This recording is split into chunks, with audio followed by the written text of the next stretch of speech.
tersebut, peserta lain yang tidak lolos ujian pun mendesah penuh penyesalan. Sepertinya mereka semua iri pada pemuda di depan Xiaoyan. Xiaoyan menyipitkan matanya sambil menelisik pemuda di depannya. Meskipun dia tidak mengenal semua anggota klan, tapi dia cukup tahu siapa pemuda di depannya ini. Jika ingatannya benar, pemuda itu bernama Xiao Ke dan dia adalah pendukung penatua pertama. Biasanya, dia mengekor di belakang Xiao Ning seperti seorang kaki tangan kecil dan ketika Xiao Yan jatuh dari seorang jenius, Xiao Ke tidak pernah bersikap baik padanya dan sebaliknya justru menginjak-injak martabat Xiao Yan. Teringat kenangan lama tersebut, bibir Xiao Yan tersenyum miring. Beralih menatap Sun Er yang tersenyum, Xiao Yan tersenyum sambil mengangguk, berkata, "Baiklah, aku terima." 1. Melihat bagaimana Xiao Yan menjawab dengan mudah, alis Xiao Ke berkedut dan rasa takut menyelinap ke dalam hatinya. Menelan ludah, Xiao Ke mulai menyesali kecerobohannya. Namun meski dia sedikit menyesal, Xiao Ke tidak bisa mundur dan tetap harus maju. Tidak mungkin. Menaikkan 4 Duan Qi dalam 1 tahun adalah hal yang mustahil. Orang ini pasti menggunakan suatu cara untuk menipu semua orang. Aku pasti bisa mengalahkannya. Setelah meyakinkan dirinya sendiri, Xiao Ke tersenyum. Maka aku ingin tahu seberapa kuat Xiao Yan Biaodi. Xiao Yan tersenyum tanpa berkata apa-apa. Berdiri. Dia berjalan ke tengah lapangan dan memberi isyarat pada Xiao Ke untuk mengikutinya. Melihat Xiao Yan yang tampak tenang, jantung Xiao Ke berdetak cepat sehingga membuatnya tidak lagi merasa begitu yakin. Tersenyum paksa. Dia berjalan dengan kaku ke tengah lapangan. Ketika kedua orang itu sampai di tengah lapangan, sejumlah tatapan dari mereka yang tidak lolos ujian segera tertuju pada keduanya. Di atas panggung, Xiao Zhan mengambil sapu tangan yang diberikan padanya dan membersihkan tangannya dari sisa teh sambil menatap dengan seksama ke arah lapangan dengan penuh ketegangan.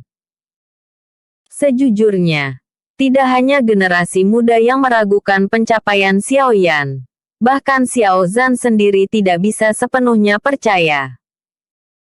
Hal ini bukan karena dia kurang percaya pada Xiao Yan melainkan karena bagaimana mungkin bisa meningkatkan 4 Duan Qi hanya dalam waktu 1 tahun. Itu tidak manusiawi. Bahkan Xiao Yan 4 tahun lalu tidak bisa melakukannya. Karena pencapaian yang luar biasa itu, tidak seorang pun bisa percaya. Tapi tak peduli apakah itu palsu atau nyata, tidak peduli orang lain akan percaya atau tidak, setelah Xiao Yan bertarung, kekuatannya yang sesungguhnya akan terungkap. Pada saat itu, semua orang akan tahu pikiran mereka benar atau salah. Selain Xiao Zhan, 3 tetua juga bernafas cepat sembari tangan mereka mencengkeram erat kursi masing-masing dan mata bingung mereka menatap ke arah lapangan latih. Di lapangan hijau, pandangan semua orang terpaku pada 2 orang yang berada di tengah lapangan. Setelah Xiao Yan bertarung melawan Xiao Ke, semuanya akan jelas. Itu pasti palsu. Di tepi lapangan, Xiao Ning menjilati bibir keringnya dan berbisik marah. Itu pasti palsu kan? Di tengah kerumunan, Xiao Mei menggigit bibirnya. Dia tidak percaya jika pemuda yang dipanggil cacat selama 3 tahun ini bisa memiliki prestasi yang begitu dahsyat. Diiringi tatapan tajaman, Xiao Yan dan Xiao Ke di tengah lapangan telah menyelesaikan ritual ala kadarnya dan siap bertarung. Kedua tangan Xiao Ke bergerak ke atas dengan cahaya Douqi mulai berputar-putar di sekitar tangannya. Menarik napas dalam-dalam, Xiao Ke menghentak tanah dengan keras dan mulai menghantam Xiao Yan. Dalam pertarungan level rendah, Hanya ada serangan-serangan sederhana dan tidak ada gerakan rumit. Splitting Mountain Hand. Sambil mendekati Xiao Yan dengan cepat, tangan kanan Xiao Ke dengan cepat mengumpulkan doki kemudian menghantam ke dada Xiao Yan. Splitting Mountain Hand. Teknik Dou level Huang Tengah yang hanya dapat digunakan oleh anggota klan Duan Qi 5 dan yang lebih tinggi. Karena hembusan udara, rambut Xiao Yan yang berjatuhan di wajahnya tertiup menampakkan sepasang mata yang gelap. Berkedip, Xiao Yan menyipitkan matanya mengawasi tangan yang mendekat. Ketika tangan itu akhirnya mencapai bahu Xiao Yan perlahan mengambil langkah ke kiri. Dengan tubuh yang dilatih selama setahun, reaksi Xiao Yan sangatlah cepat. Hanya dengan satu langkah, Xiao Yan menghindari serangan Xiao Ke. Pada saat yang sama, Xiao Yan memutar tubuhnya ringan selagi tangannya melewati lengan Xiao Ke dan menggapai bahu Xiao Ke seperti dia memetik daun dari pohon. Shutter Rock Hand. Shutter Rock Hand. Teknik Dou level Huang rendah yang hanya membutuhkan Duan Qi 3 untuk bisa mempelajarinya. Peng. Sebuah suara terdengar ketika tangan Xiao Yan mendarat tegas di bahu Xiao Ke, membuat wajah merah Xiao Ke menjadi pucat. Dengan mendengus pelan, dia perlahan melangkah mundur sebelum akhirnya kehilangan kekuatan di kakinya dan jatuh ke tanah seperti kura-kura. Seluruh lapangan terdiam. Kekalahan Xiao Ke membuktikan banyak hal. Mengalahkan lawannya dalam satu serangan, Xiao Yan menggerakkan kepalanya bosan. Lawan seperti ini bahkan bukanlah sebuah tantangan bagi Xiao Yan. Tanpa menggunakan ledakan oktan, Xiao Yan bahkan belum menggunakan separuh kekuatannya. Tentu saja, berbeda dengan rasa bosan Xiao Yan, semua orang yang ada di lapangan terkejut. Kebanyakan dari mereka menutup mata perlahan karena setidaknya Xiao Yan harus mencapai Duan Qi 7 untuk bisa mengalahkan Duan Qi 6 milik Xiao Ke. Memikirkannya, prestasi mengerikan Xiao Yan sebelumnya terbukti. Benar. Mampu menaikkan 4 Duan Qi hanya dalam 1 tahun. Hasilnya adalah keajaiban dalam keajaiban. Di atas panggung, Xiao Zhan menghela napas dalam seperti mengangkat beban berat dari hatinya. 1. Ternyata benar. Duan Qi 7. 1. Melihat kekalahan Xiao Ke, tangan mungil Xiao Mei menutupi bibir merahnya dengan keadaan terkesiap. Episode sebelumnya. Chapter 32. Tantangan. Episode berikutnya. Chapter 34. Berbalik. Lapangan kembali sunyi. Semua orang memperhatikan pemuda berpakaian hitam dengan tangan di belakang punggungnya. 1. Di atas panggung, senyum Xiao Zhan perlahan mengembang hingga akhirnya dia tidak bisa lagi menahan tawa terbahak-bahaknya. Mendengar tawa gembira Xiao Zhan, ketiga tetua saling bertatap mata kemudian menghela napas. Namun, mereka tidak berusaha menentang Xiao Yan. Kemampuan yang diperlihatkan Xiao Yan membuat mereka merasa kalah. Menaikkan 4 Duan Qi dalam 1 tahun adalah suatu prestasi yang akan membuat semua orang terkejut, yang mana anak dan cucu mereka tidak akan bisa melakukannya. Dengan perasaan senang, Xiao Zhan bertepuk sambil mengumumkan, Xiao Ke ZR1 kalah. Semoga kau terus berlatih dengan keras. Di lapangan pelatihan, Xiao Ke memucat mendengar pengumuman tersebut dan kepalanya terkulai kecewa. Melihat pemuda berpakaian hitam yang tidak jauh darinya, dia teringat bagaimana dia setahun yang lalu menghina orang itu dengan memanggilnya cacat. Sekarang setahun kemudian, si cacat itu jauh melebihi dirinya dan hampir mencapai jajaran tingkat atas klan. Perbedaan sejauh ini membuat Xiao Ke kembali teringat kata-kata yang didengarnya di aula beberapa bulan lalu. Sampai kapanpun, jangan kau berani mengejekku hanya karena saat ini aku dalam keadaan tak berdaya. Menggelengkan kepalanya sambil tersenyum pahit, Xiao Ke bangun dengan susah payah. Membungkuk ringan pada Xiao Yan. Suara Xiao Ke tidak lagi terdengar arogan. Xiao Yan Biaodi, kau menang. Selamat atas pemulihanmu. Mengangguk, Xiao Yan memperhatikan seluruh lapangan dan orang-orang yang bertemu pandang dengan mata gelapnya buru-buru mengalihkan pandangan mereka dengan gugup dan gelisah. Tatapannya terhenti pada Xiao Mei yang tengah menatapnya. Xiao Yan memalingkan wajahnya menatap orang-orang yang tidak lulus ujian dan bertanya sambil tersenyum, ada lagi yang ingin menantangku?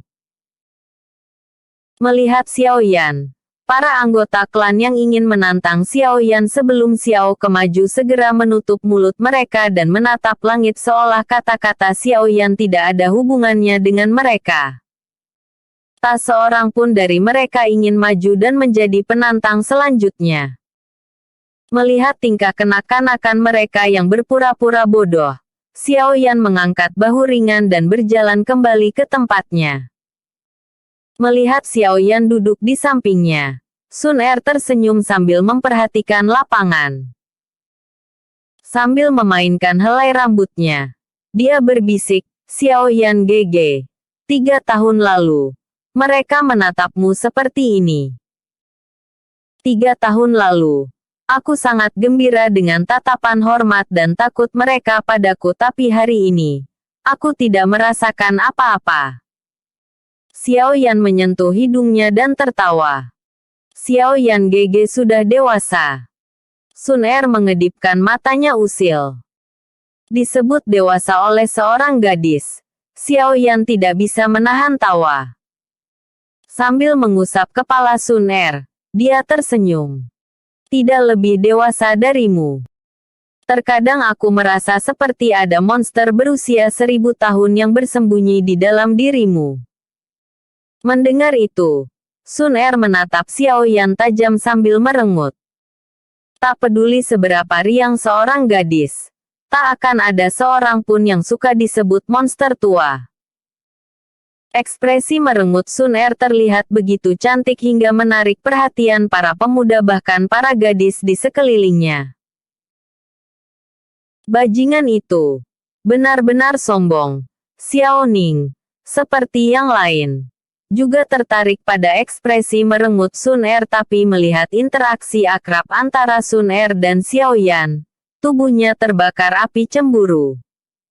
Kecemburuan itu menutupi pikirannya. Menurutnya dari semua orang yang ada di klan hanya dia yang cocok bersanding dengan Sun Er.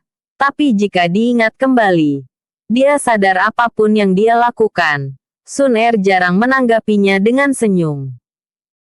Di sisi lain, Xiao Yan, yang cacat, selalu bisa membuat Sun Er tertawa. Hal ini membuat Xiao Ning menggertakkan giginya marah. Brengsek. Aku akan membiarkanmu menyombongkan diri saat ini, tapi ketika upacara kedewasaan tiba, aku akan membuatmu jatuh tak berdaya di depan Sun Er.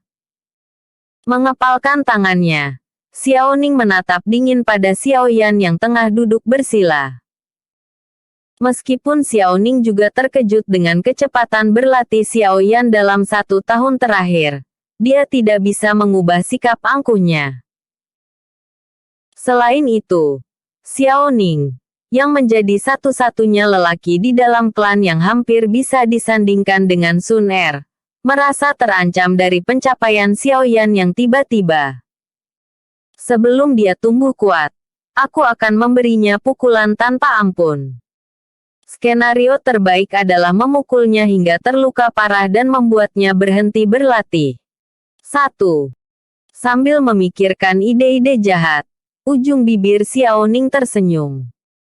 Meskipun Xiao Yan mencapai Duan Qi 7, Xiao Ning tetap percaya diri dengan kemampuan Duan Qi 8-nya.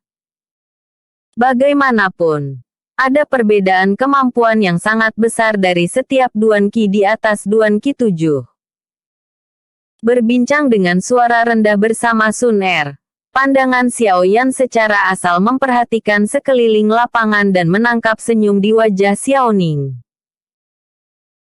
Berpikir selama beberapa saat, Xiao Yan menyadari apa arti senyum itu dan tersenyum sendiri. Berpikir, seseorang yang tidak bisa menyembunyikan perasaannya sama sekali tidak berbahaya.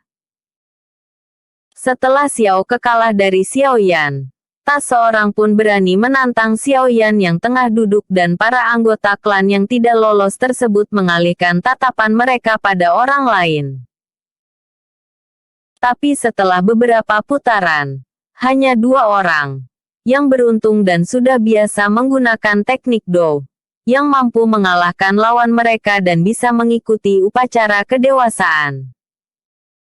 Melihat lapangan pelatihan yang perlahan tenang, Xiao Zhan berdiri sambil tersenyum dan mengumumkan hasil tes serta beberapa pemberitahuan tentang upacara kedewasaan bulan depan. Perlahan berdiri, Xiao Yan tersenyum pada Xiao Zhan yang tampak bahagia berdiri di atas panggung sambil memberikan acungan jempol pada anaknya yang hebat itu. Tepat setelah menepuk debu dari pakaiannya, Xiao Yan mencium aroma parfum. Mengerutkan alisnya ringan, Xiao Yan mengangkat kepalanya kemudian melihat Xiao Mei berdiri di depannya dan bertanya, "Ada apa?" Melihat wajah tenang dan dingin Xiao Yan, keberanian Xiao Mei pun goyah. Kemudian dia tersenyum paksa dan berkata, "Xiao Yan Biaodi, selamat." "Terima kasih." Sambil mengangguk ringan, Xiao Yan melirik Sun Er di sampingnya. "Xiao Yan Biaodi, ayahku secara pribadi akan melatih teknik Dou level Huang atas di aula teknik Dou besok. Kau mau datang bersamaku?" Xiao Mei tersenyum sambil menampilkan pesonanya kemudian menawarkan sebuah pertanyaan yang sangat menarik. Mendengar itu, alis Xiao Yan terangkat. Tepat ketika Xiao Yan hendak mencari alasan untuk menolak Xiao Mei, sebuah lengan putih pucat menyelinap dan merangkul lengannya. Terkejut, Xiao Yan menoleh dan mendapati Sun Er yang tengah tersenyum. "Maaf Xiao Mei Biaojie, Sun Er sudah mengajak Xiao Yan GG untuk menemaniku ke kota Wutan besok jadi dia tidak bisa pergi dengan Xiao Mei Biaojie ke aula teknik Dou." Mendapat tatapan tertegun Xiao Mei, Sun Er memegang lengan Xiao Yan dengan tampang penuh penyesalan. Episode sebelumnya. Chapter 33. Bukti. Episode berikutnya. Chapter 35. Kesalahan.